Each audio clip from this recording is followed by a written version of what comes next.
It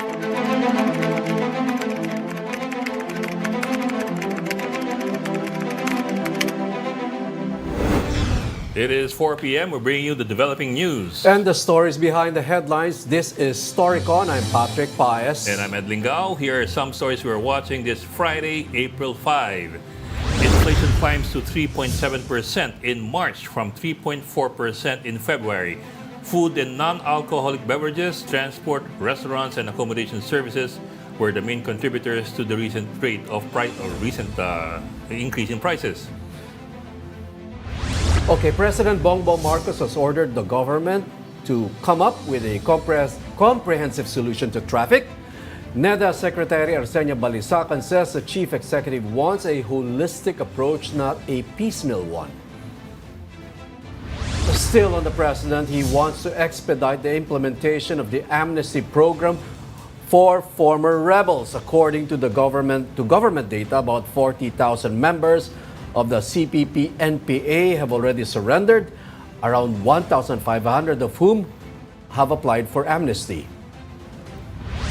And the West Philippine Sea row will be discussed on the sidelines of next week's Trilateral Summit in Washington, D.C.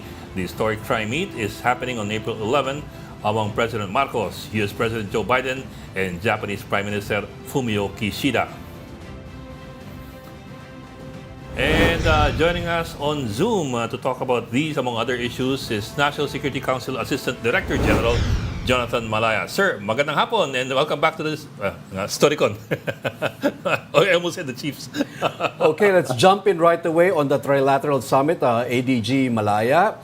The Department of Foreign Affairs says that the summit with the U.S., Japan, and the Philippines is not directed against any country. How can we convince China of that, since the main issue are the troubles in the West Philippine Sea?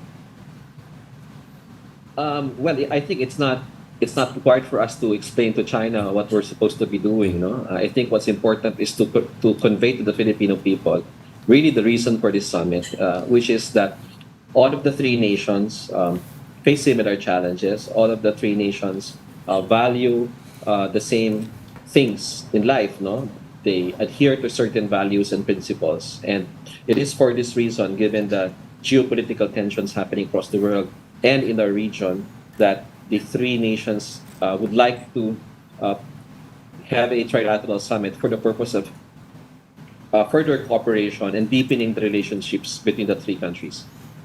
Okay, is this being anticipated, ADG Malaya, that when you say challenges and geopolitical tension, it's almost impossible not to refer to China in this matter. So, I mean, has the Philippines, for example, considered how this might go down with our neighbor to the west or to the north? Yes, but it's not. I agree with the Department of Foreign Affairs that it's not really meant for China. The Trilateral Summit is essentially for the three countries because, as I said, they all face the same challenges and they all have the same values, and they see that it's best that we approach these issues together. For example, on the issue of cybersecurity, no? The threat to cybersecurity, cyber threats to the three countries are present. No, so one of the things that will be discussed in Washington during the Trilateral Summit is how to deepen the engagement of the three countries in countering threats to our cybersecurity. So it is not specifically focused on one country. It is focused on the problems that all the three countries and the challenges that the three countries are facing at the moment.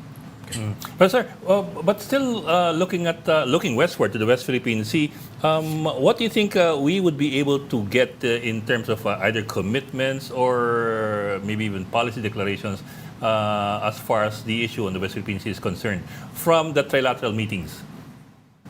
Okay, in terms of security, we expect a lot on the security side, but it has been emphasized by the Department of Foreign Affairs and by the three countries themselves that this trilateral summit is not primarily focused on Yes, sir. security, right? But in so far as security is concerned, um, I think there will be an opportunity to firm up commitments. For example, on Mhm. the official security assistance to the Philippines Yes, sir. by Japan, for example.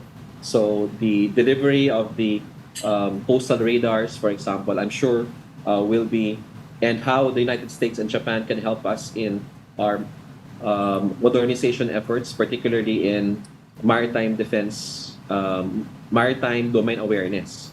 Okay, so aspects like that I will be at the agenda of the three leaders when they meet in Washington. So, sir, there's been some discussion in the past by various sectors about the possibility of a VFA with Japan, between Japan and the Yes. Philippines. I don't know if that's moved forward or if that's being pursued by the administration, but where are we as far as that proposal is concerned? Oh, that is being pursued very vigorously. The objective and the goal of both countries is to expedite the reciprocal access agreement with the Philippines and Japan. In fact, a team from Japan just came and left. No, Mhm. um, they left I think yesterday. They came to the Philippines and met with officials of the Department of Foreign Affairs, from the Department of National Defense, the Department of Justice, no? So they're ironing out the legal framework for the RAA. But what is also critical, no, and this was discussed by the Japanese ambassador who came to our office just this morning, is the need for the implementation of the RAA. You know, it doesn't end with the legal framework. No? The legal framework is just the beginning of the cooperation between the two countries insofar as the RAA is concerned. So there is a commitment, a clear commitment on both sides, on both parties, to get this RAA done as quickly as possible. So And the target is to sign it within the year. within the year, would this be one of the more significant outputs that will come out of the meeting in Washington, Mr. Malaya? Yes, I would think so. I think the summit would be a reaffirmation of what has been the result of the bilateral meetings between the Japanese Prime Minister and the Philippine President, and also the the president's visit to Washington. Okay. Miss ADG Malaya, do you see this trilateral summit eventually leading to an alliance of sorts with the U.S. and Japan? Well, that's a very good question. I don't know, to be perfectly honest. We already have an MDT with the United States. Whether this will lead to some sort of military alliance in the future, I think, is something that has to be discussed more thoroughly. Well, sir, I suppose you can also imagine how China could react to that kind of possibility, considering its history with Japan, which has not been very friendly, and as well with what's happening now between China and the U.S. So, how exactly do you think China would be responding to any discussion in the trilaterals over security issues on the West Philippine Sea? Well, as I said, it's really difficult. It's really very difficult to ascertain what kind of reaction we're going to get from Beijing. No, but insofar as we at the National Security Council is concerned, and NSA Annual will be joining the president in Washington, we're not here to heighten up the tensions. We're not Yes, here sir. to provoke. We're not here to create problems in the West Philippine Sea, as we have been doing in the past. No, but maybe they'll consider this as provocative. No, because remember, our regular resupply missions to Ayungin, even if we use small supply boats, no, they still consider it as provocative. They consider it as not helpful in resolving issues and an escalation on their end. No, so I don't exactly know how they're going to respond. But if Yes, they sir. say that this kind of arrangement, trilateral summit, is a provocation, I would not be surprised. So, sir, since you brought it up, I was also headed in that direction. Given what's been happening the past few months and weeks, yung patuloy na pambobomba ng water cannons it's a small wooden vessel. It's a chartered civilian vessel. There's also been some talk of the need to tweak or refocus or maybe review the strategy as far as the resupply missions are concerned. I'm wondering where we are as far as that is concerned. Do we still see the need to use a civilian chartered vessel for RORE, given na talagang hindi naman pinagbibigyan kahit civilian vessel eh. Like it or not, sir, nagbubukang smuggler yung RORE natin. You look at it, and they're not giving us any quarter anyway. Yeah. From the very beginning, the purpose of utilizing Unaysa May 1 and the wooden ships was, to show to China that we're utilizing civilian boats. Yes, this sir. is a regular routine mission. No, we're not using our navy. It's just escorted by our civilian uniformed Philippine Coast Guard. So that was exactly the message that we were trying to say. But Yes, sir. unfortunately, China has a different look at things. No, it doesn't matter to them whether it's a wooden boat or not. So immediately after what happened in the latest incident in Ayungin Shoal, the National Security Advisor requested for a meeting with the Executive Secretary and relevant members of the security cluster. And there was a package of recommendations that arose from that meeting. And those recommendations have already been submitted to the President, and we are just awaiting for the final go signal from the President to begin implementing some of these recommendations. Okay. But some of them have already been implemented. For example, the creation of the National Maritime Council Okay. from Old National Coast Watch Council is part of those responses or countermeasures. And to answer your question about tweaking or adjustments to our resupply missions, yes, there has been some decisions already made. So we will have some adjustments in our resupply mission to our commissioned vessel, BRP Sierra Madre in Ayungin Shoal. Okay, would those adjustments include reconsidering an offer from the United States to provide some escort to those resupply boats? Well, I cannot comment on that at the moment for the national security purposes, but I think the trajectory of government at present is to keep this a Philippine mission manned by Philippine personnel and conducted by Philippine vessels. Pero sir, would that retweaking include possibly using an official Philippine boat in the actual resupply instead of a civilian chartered boat? Okay. Much as I would like to answer that question, we cannot telegraph our moves Yes, sir. I to the understand. People's Republic of China. So I would like to respectfully decline to make a comment. So you mentioned a while ago, or just a while ago, keeping this a Philippine mission with using Filipino personnel. Does this mean that no to an offer from the U.S. to escort our supply boats? Yes. Insofar as what has been relayed to me by our national security officials, the planning that we're doing right now is that we will do this on our own. It is our exclusive economic zone. It is a Philippine Navy commissioned vessel that is our outpost or our forward detachment, whatever you call it, in Ayungin Shoal. Therefore, the primary responsibility for conducting these resupply missions is the Philippine government's and no one else. Sir, I want to ask you a question. I don't know if you can answer it, or I don't know if if you're allowed to answer it. But let me ask you anyway. Just say if you can't. China's been complaining that we've been reinforcing or repairing BRP Sierra Madre. Of course, it is within our EEZ, and we have certain rights that we should be allowed to do some activities within that EEZ. However, China's insisting that we are not supposed to be doing that. Could you tell us whether or not we have reinforced or repaired Sierra Madre? Only if you're allowed to, but otherwise, I'm willing to leave it there. Yes. Let me just answer that question by saying that, as you yourself have said, our jurisdiction and maritime entitlements, and our authority over the exclusive economic zone has been very well settled under laws and under international law. So we are at liberty and within our legal rights to do whatever is necessary to exercise that kind of presence, including what we did when we beached BRP Sierra Madre in Ayungin Shoal. And Including repairing.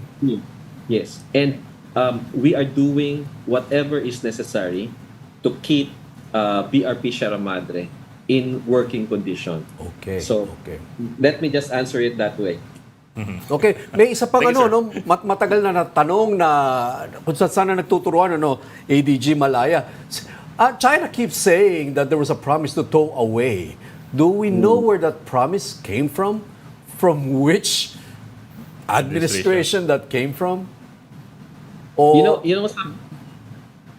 Sometimes the messaging coming from China is also a little bit garbled because they refer to promise, agreements, promise, and it's not exactly clear what these agreements are.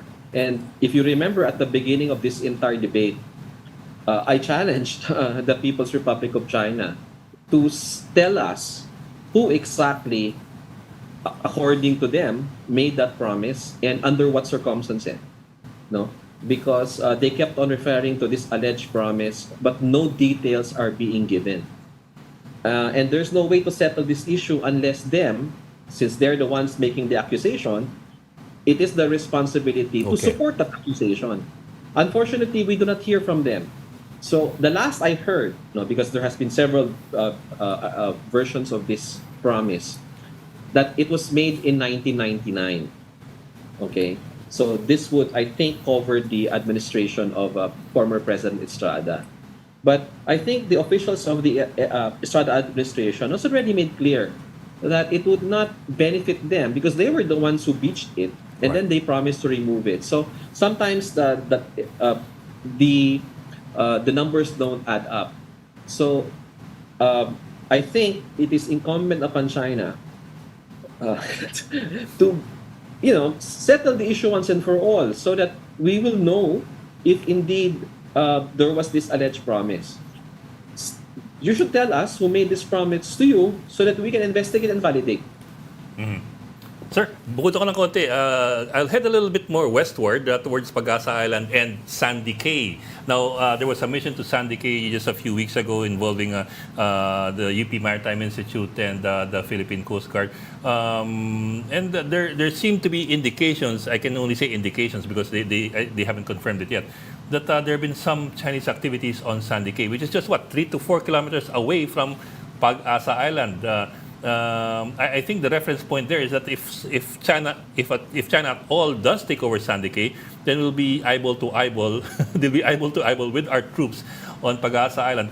Where are we exactly as far as Sandy Cay is concerned? I mean, it's a sandy spit of 200 square meters, no structures, no vegetation, nobody at all. Are you free to tell us what we plan to do with Sandy Cay? I understand it's been claimed by Kalayaan, by the municipality of Kalayaan. In fact, it's already named Pag-asa Cay, I think. Yes. But other than that, we don't have any presence there. Are you free to talk about any plans for Sandy Cay?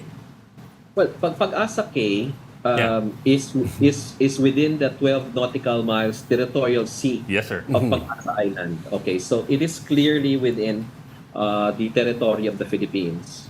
But at present, what we're doing there, we sent the BFAR vessel to Sandy Cay for research purposes. No, because it's as the country that has the rights over its exclusive economic zone. Since it is within our exclusive economic zone, it is the responsibility of the Philippines. It is responsible of the Philippines to ensure that the environment is protected in that area and to prevent any environmental degradation. So that was what we were doing, and there was some interference coming from the Chinese government, and they said that they shooed away our marine scientists. That's not true. That is not factual. There was an attempt to interfere, but the mission succeeded, and our marine scientists stayed for a while in Sandy Cay. So what we're doing right now is just monitoring the situation, sending our scientists to do their scientific studies. Yes, sir. But just to follow that up, because right now it is of course uninhabited. There are no structures. Are we going to undertake any moves to, I don't know, establish our presence there, or do we see no need to do that at this point? Oh, again, for national security purposes, Yes, sir. we cannot telegraph our moves to China at this time. What we're doing is essentially monitoring the situation and making sure that the environment is protected in that area. Okay, ADG Malaya, you got me curious there. Do we know if China is eyeing Sandy Cay or Pagasa Cay? Well, they have by their actions, no, by their actions, it looks like they are interested in Sandy Cay. In fact, what they're doing throughout the entire West Philippine Sea is that they're trying to change the status quo in many areas. How do they do that? By swarming, by sending 100 ships or more, no, by blocking our forces. So this is essentially a battle of wills between the Philippines and China. Is there some intelligence on a possible Chinese plan to occupy Sandy Cay? We have not heard of any at the moment. Well, it's interesting that you asked that, book kasi, sir, I read one article in one of the Chinese official websites that said that after they claimed to have shooed away our scientists from Sandy Cay, they landed and they at least landed on Sandy Cay before leaving again. So, at least by their claim, they go there freely.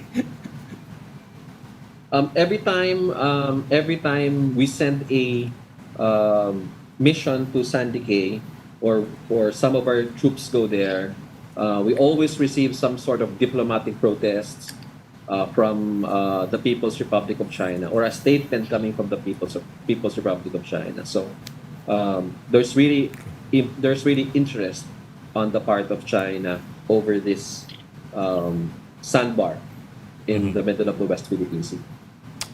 Okay, Assistant Director General Jonathan Malaya Yes, sir. of the National Security Council, thank you very much for your time. Always a pleasure, sir. Thank you for having me. Thank you, sir. A lot to unload and unpack from that interview.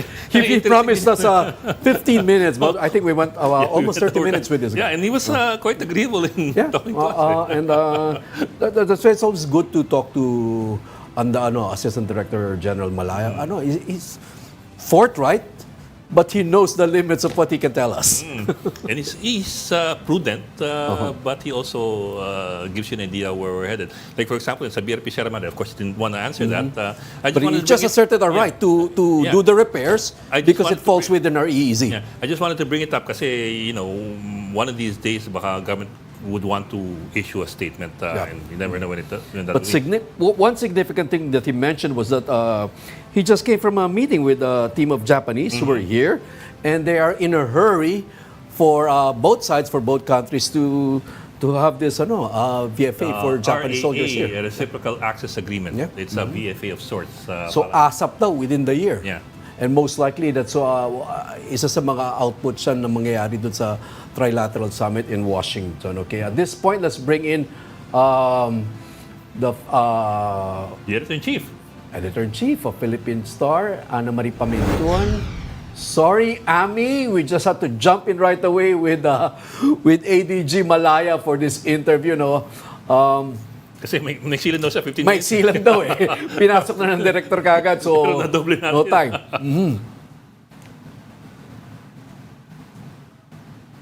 Ami, nakamit ka ata. Nakamit nga. Ayan. Sige po, let's work that out. Pero interesting sinabi kasi ni Malaya na although he didn't want to answer it directly whether or not they've been reinforcing or repairing BRP Sierra Madre. Pero sabi niya, they've been doing what they think is Is within necessary their to keep it in working order. Yeah, and we might point out lang under UNCLOS book, the country that has the EEZ, Exclusive Economic Zone, has the right to establish outposts and maintain that outpost in that area. Although we're limited to sovereign right of the resources in that area. Ami, hello. Hi. Yun. Okay, interesting yung interview nyo at pinakinggan ko lahat. Ayun. Ano tingin mo, Ami, pwedeng pang Philippine Star dyan sa mga napag-usapan namin? You pick out any angle? Mukhang hindi talaga tatanggapin natin yung any assistance from the US sa mga resupply missions, no? Talagang hindi. So, yung kahihinat na ng trilateral meeting, ewan ko kung ano makukuha natin doon. Siguro mas solid yung makukuha natin from Japan if we're going to sign. Diba sabi ni ADG Malaya, baka magkapirmahan, ano? Reciprocal access agreement. Enhanced defense partnership. Yeah. Japan. So yun, diintayin natin yung details nun. Ang practical impact yun or effect yun is balikatan with Japan. Yeah. Which is here in the Philippines, right? Yeah. And consequently, usually yung kadikit yan is yung mga surplus nila, binabato sa atin. Yun. And ibinuwi natin. We've got some shit from Japan as well. But it's interesting, I mean, we asked ADG Malaya about if this trilateral summit, is the seed for a possible alliance with Japan and the US.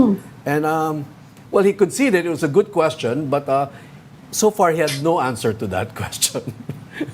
Kung may namumong alliance with Japan and the US. Kasi kung ganyan mga treaty ally, baka pati Korea maisama dyan. Yeah, right. Although hindi ganun ka-involved ng Korea with disputes with China. Pero pwedeng pag-usapan yun during the trilateral meeting. Siguro tanungin natin si Ambassador Pedro Romualdez.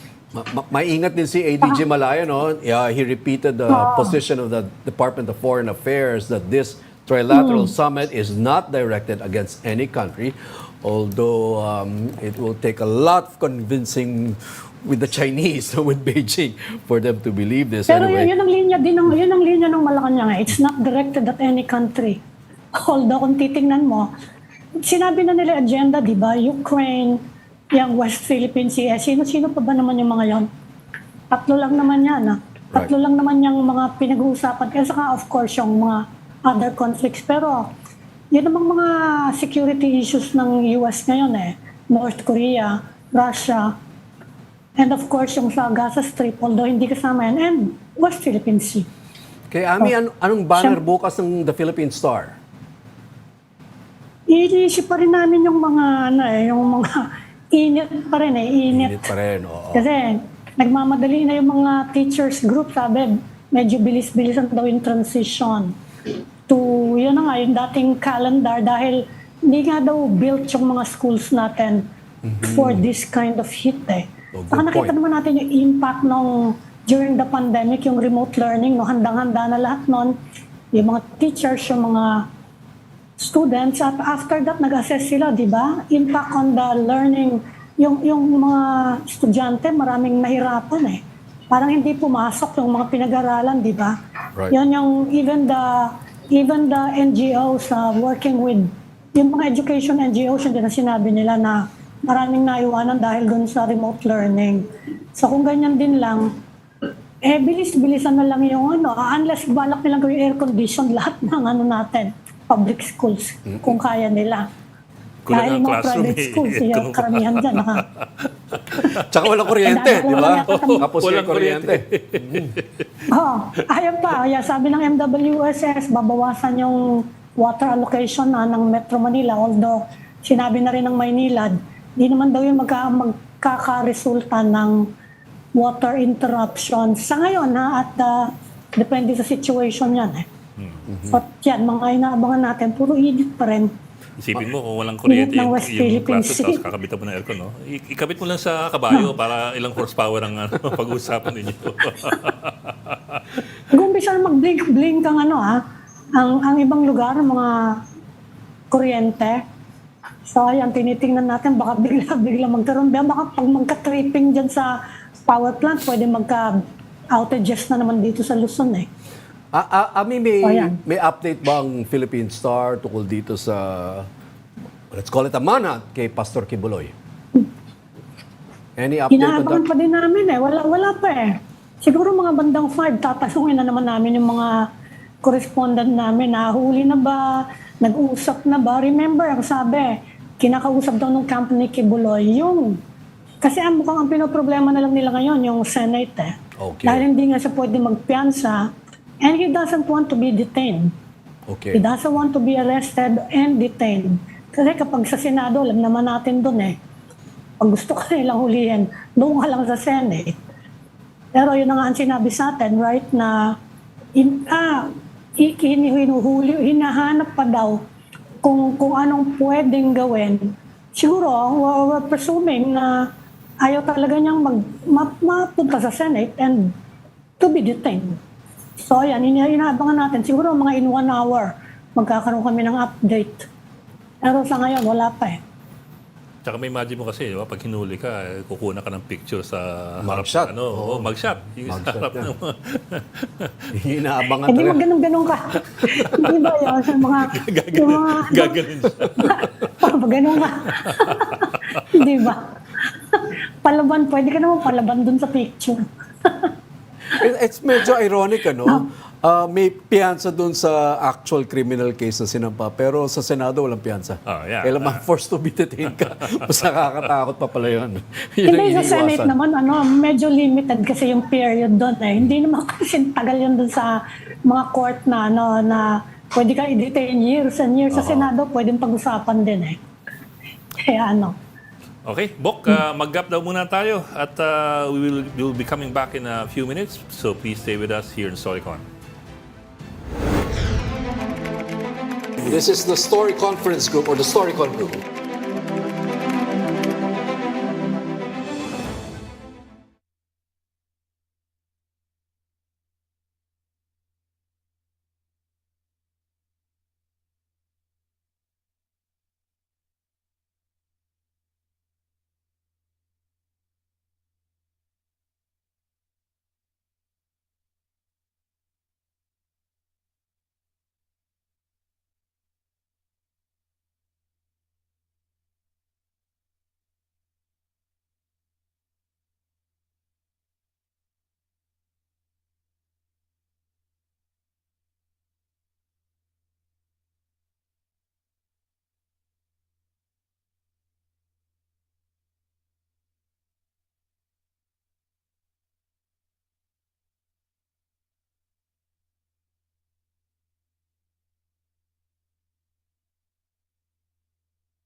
stories behind the headlines. Welcome back to Storycon, the Story Conference. I'm Patrick Paez. I'm at Lingao, and also with us, Philippine Star Editor-in-Chief Amy Pamintuan, all the way from Parañaque City. So bagong-bago opisina ng the Philippine Star. Wala pang daga siguro dyan, no? Malamig pa, malamig. Okay, we circle back to our top story, the historic Trilateral Leaders Summit happening next week in the White House, sharing his insights. We have now with us security analyst Chester Cabalsa. Hi, sir. Good afternoon. That's right, sir. Hello, Mr. Cabalsa. Hi, Chester. Busy daw Yes, kayo ma'am. ngayon. I guess it's a very busy time for you. It is. I have a left and right meeting. Okay. All related to what's happening, what will be happening in Washington next week? I think we will see a multi-dimensional meeting. First, of course, they will discuss about the South China Sea role. And then, of course, what are the economic platforms that these three countries will share together.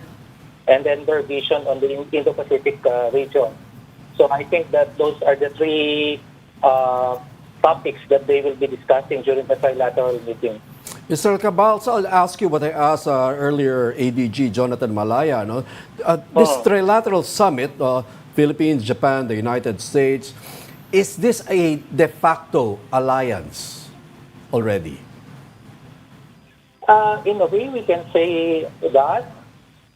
But this is the first time where we will be seeing three different powers. No, I'm referring to a superpower, to a great power, and a middle power coming together. Yun. So this is going to be a gold standard on alliances and strategic partnerships, because for the first time, these three countries are the most vocal Indo-Pacific countries against China. So we are frontliners in terms of what is happening in the South China Sea, and we have different strategies on how to confront Beijing's aggression. So I think the three leaders will try to have a coherent and harmonized strategy, and they will be sharing some of their insights based on their experiences against China. Okay, you called the Philippines a middle power, with a great power and a superpower.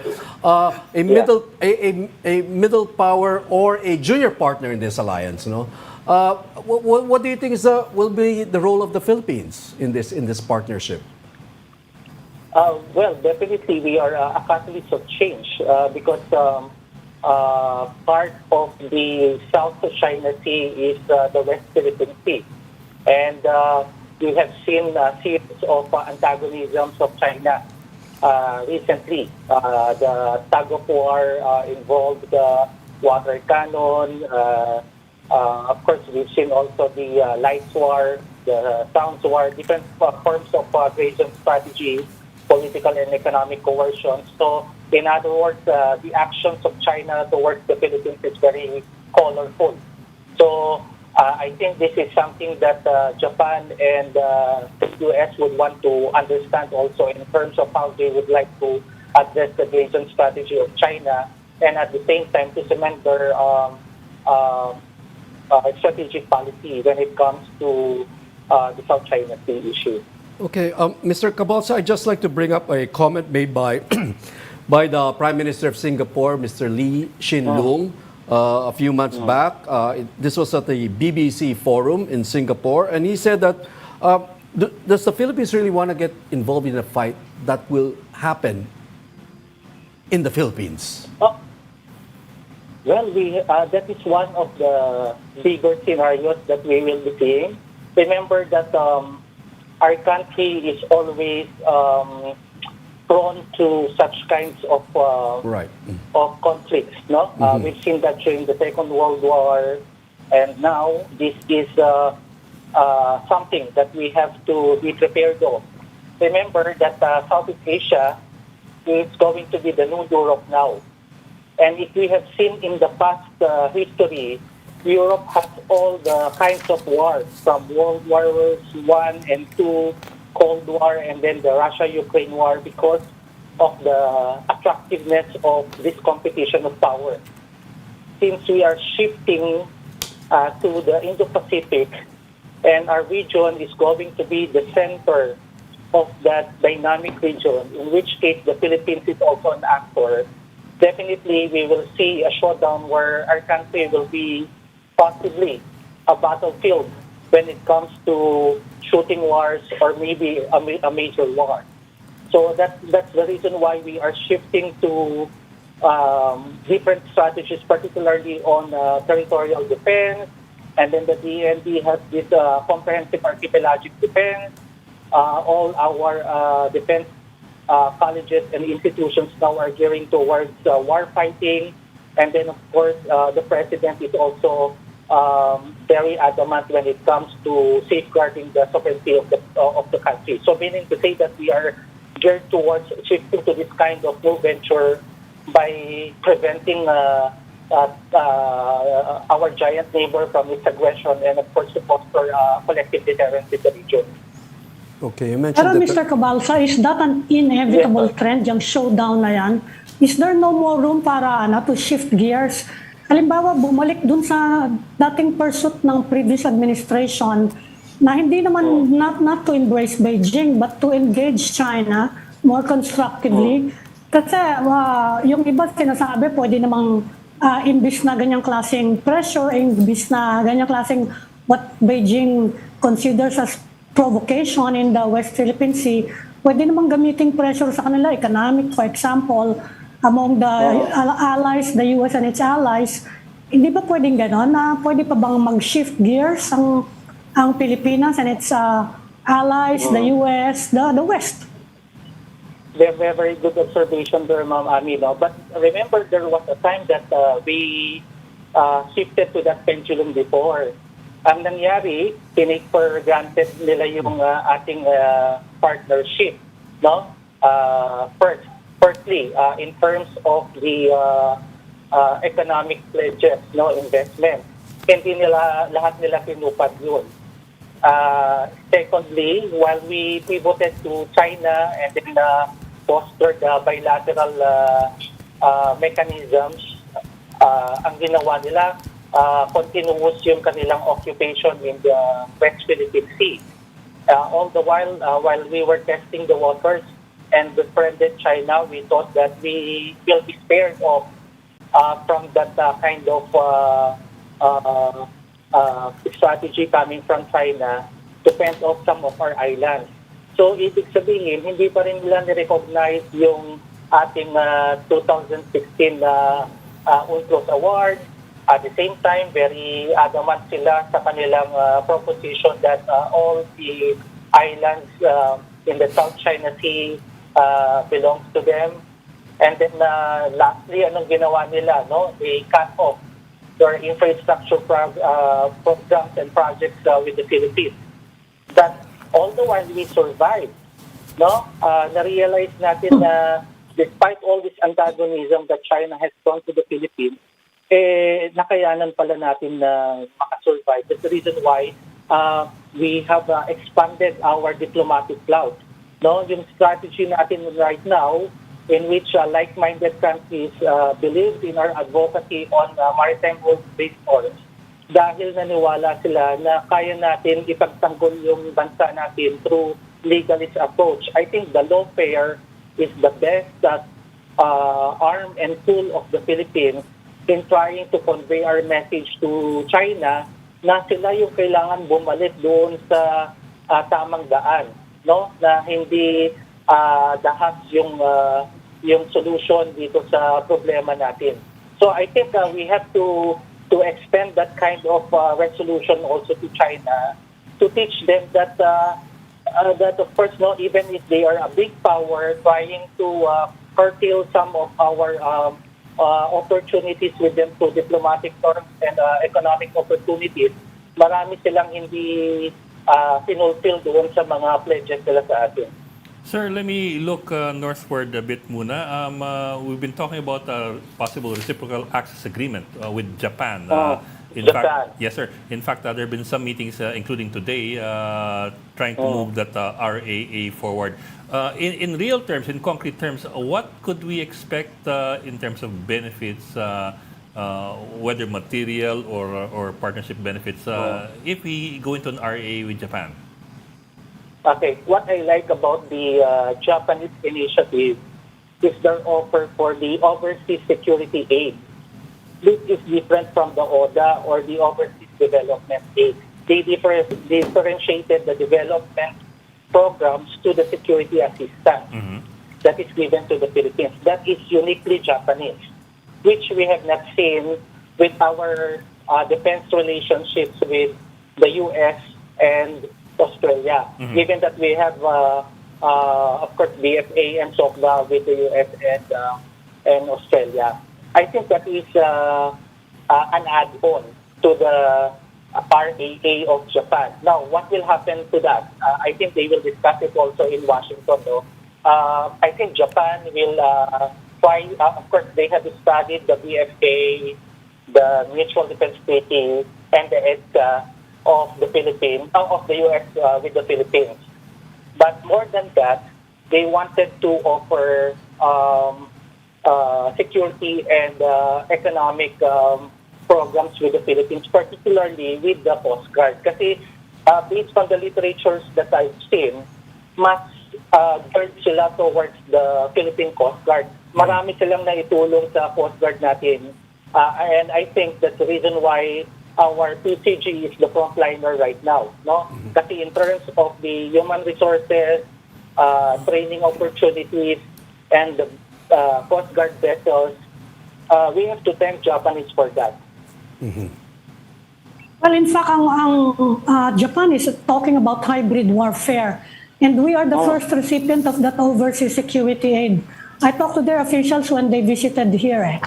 Sabi nila, tayo nga yung unang-una dyan. And ang sinasabi nila, ang tinitingnan nila nga, it's not just military warfare, which I think is also what the US is doing. Kasama na yung cyber, lahat-lahat na, it's comprehensive, sabi nila.